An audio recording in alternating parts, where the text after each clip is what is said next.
අයිබෝන් හැමෝම තම්මේල් එක දකින්නකොට පොඩ්ඩක් එකපාරටම බලන්න නැති මොකක්ද මේ කියන්න යන්නේ කියලා.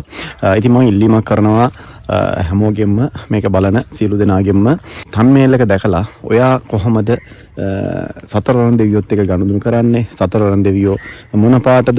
සතරවරන් දෙවියෝ උසද මහතද? ඔයා කොහොමද යාලත් එක කතා කරන්නේ? එයාගෙන් පණිවිඩ එන්න ඔයාට කොහොමද කියා ප්‍රශ්න නම් මගෙන් අහන්න එපා.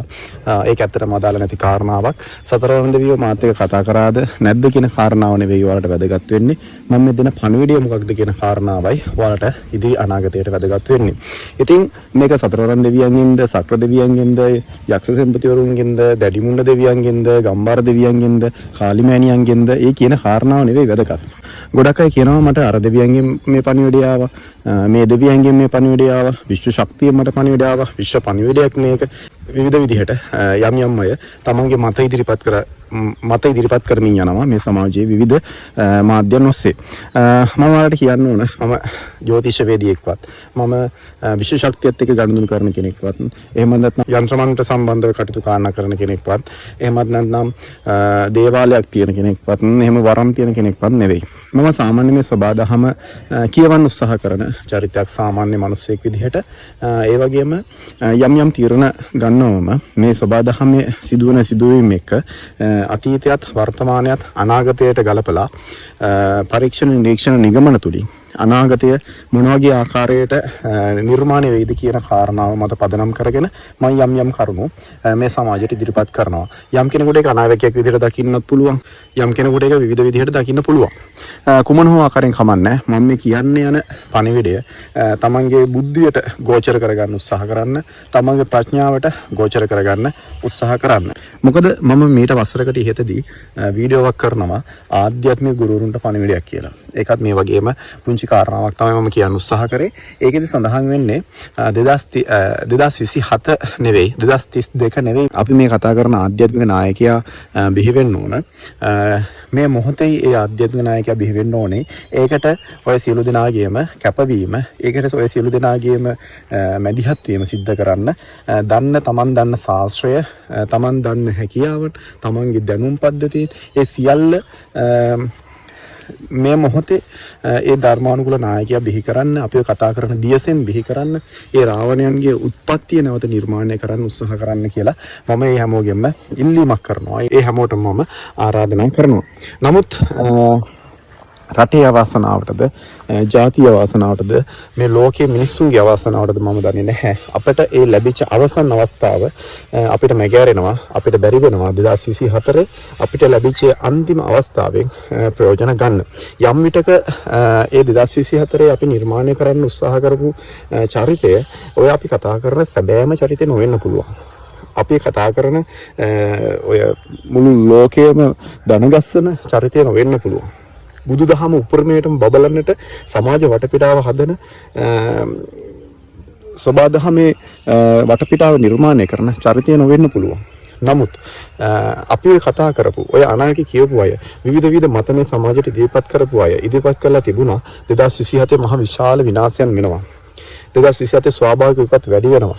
2027 මේ මුළු ලෝකයටම ලොකු ප්‍රශ්න නිර්මාණය වෙනවා. 2032 වෙනකොට මේ මුළු ලෝකෙම ගිනි ගන්නවා. මේ මුළු ලෝකෙම යුද්ධ ඇති වෙනවා කියන කාරණාව විවිධ විදිහට විවිධ මත ඉදිරිපත් කරමින් බොහෝ අය සමාජය දැනුවත් කරලා තිබුණා. මම දැක්කා විවිධ මාධ්‍යන් ඔස්සේ. ඒ අවස්ථාවේදී මම මේ වීඩියෝ එකේදී සඳහන් කරා හැමෝම එකතු වෙන්න.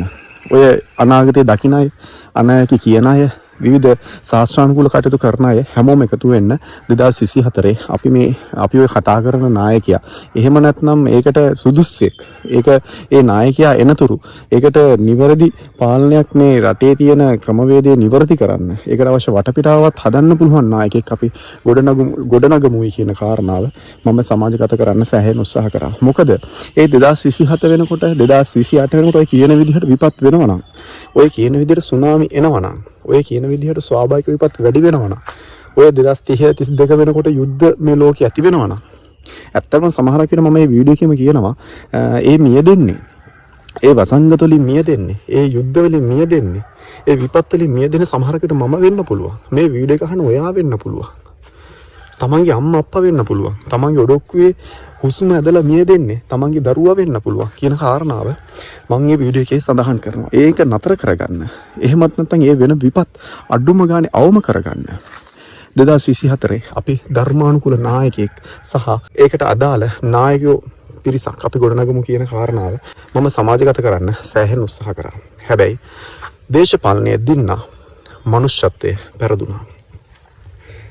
අවසාන වතාවට මම මේ රටේ මිනිස්සුන්ගෙන් මේ ආධ්‍යාත්මික ගුරුවරුයි කියන මිනිස්සුන්ගෙන් යම් ශාස්ත්‍ර හදාරන මිනිස්සුන්ගෙන් මම ඉල්ලීමක් කරන්නේ දියසින් 15 වෙයි.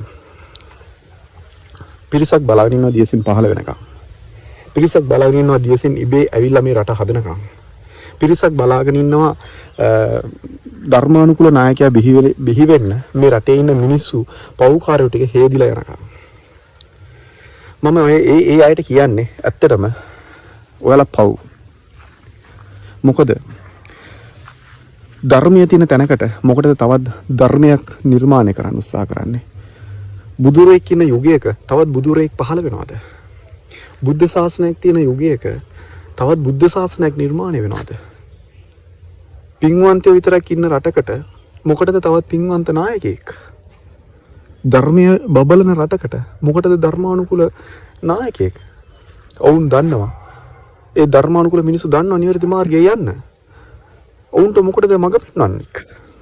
ඇත්තටම අවශ්‍ය අධර්මය බලවත් වෙනකොට ධර්මයට හරවන්න, ධර්මයට පෙරලන්න ඒකට සුදුසු ධර්මානුකූල නායකයෙක්. ඒ පෞකාර මිනිස්සු ඉන්නවනම් ඒ පෞකාරයෝ නැවතත් පින්වන්ත කරන්න, පින්කාරයෝ විදිහට ගොඩනගන්න අවශ්‍ය වෙන්නේ ධර්මානුකූල නායකයෙක්. කවුරුන් හරි බලාගෙන ඉන්නවනම් මේ මිනිස්සු මියදිලා ධර්මානුකූල මිනිස්සු ටිකක් විතරයි ඉතුරු වෙලා ඒ ධර්මානුකූල මිනිස්සුන්ට නායකත්වය දෙන්න කවුරු හරි බලාගෙන ඉන්නවනම් ඇත්තටම මට කියන්න තියෙන්නේ පව් කියලා. වර්තමාන වෙනකොට සෝබා දහමේ කාලීන අවශ්‍යතාවය වෙලා තියෙන්නේ ධර්මානුකූල නායකයෙක්. ඒක මමත් පිළිගන්නවා. ඒක මේ සෝබා දහමත් පිළිගන්නවා. මම හිතනවා ඒ නායකයා දැනටමත් ගොඩ නැගෙමින් ඉන්නවා. නිහඬව නිශ්ශබ්දව ඔහුගේ කාර්ය මේ වෙනකොට සිද්ධ කරගෙන යනවා. මම හිතනවා මේ වෙනකොට ඒ ධර්මානුකූල නායකගේ අවශ්‍යතාවය වෙලා තියෙන්නේ මිනිසුන්ට පීඩා ඇති කරන්න නෙවෙයි. මිනිසුන්ට විපත් ඇති කරන්න නෙවෙයි. එහෙම නැත්නම් අනාවැකි කිය ඉන්නේ නෙවෙයි. මිනිසුන්ට හානි කරන්න නෙවෙයි. මිනිස්සු මේ තමන් රජ වෙන්න ඕනේ කියලා හිතාගෙන මේ මිනිස්සු ඉන්න මිනිස්සු පව්කාරයෝ කියලා කියන මිනිස්සු ටික හොදලා අරින්න නෙවෙයි මං හිතන්නේ ඔහුට තියෙන අවශ්‍යතාවය තියෙන්නේ. මම හිතනවා එන නායකයා ධර්මානුකූල නායකයෙක් නම් මනුෂ්‍යත්වයේ ගොඩනගන්න උත්සාහ කරන චරිතයක්. මේ පව්කාරයෙක් හෝ පින්කාරයෙක් හෝ මේ මිය දෙන්නේ මනුස්සෙක්. මනුෂ්‍යත්වයේ මේ මිය දෙන්නේ මේ රටේ මේ ලෝකේ මනුස්සෙක් මරනවා කියන්නේ ඒ මනුස්සයා සිංහලද දෙමළද මුස්ලිම්ද බර්ගර්ද එහෙම නැත්නම් වෙන අන් ආගමකද අන් ජාතිකද කියන එක නෙවෙයි වැදගත්. මේ මිය දෙන්නේ මනුස්සෙක්. මනුෂ්‍යත්වයේ මේ මිය දෙන්නේ. ඒ මනුෂ්‍යත්වයේ මේදි හේදි යනකොට තවත් කියනවනම් ධර්මානුකූල නායකයෙක් ඉබේ පහළ වෙනකම් බලාගෙන ඉන්නවනම් මම දන්නේ ඔහුගේ ආධ්‍යාත්මය මොකක්ද කියන කාරණාව. ආධ්‍යාත්මය කියන්නේ මේ ලෙඩෙක් හොඳ කරයි කියලා, බණක් කිව්වයි කියලා, එහෙම නැත්නම් අනාවැකියක් කියන්න පුළුවන් උනායි කියලා. මම දන්න ආධ්‍යාත්මය නම් ඒ ගොඩට වැටෙන්නේ නැහැ. ආධ්‍යාත්මය කියන්නේ වෙනම විෂය පද්ධතියක්.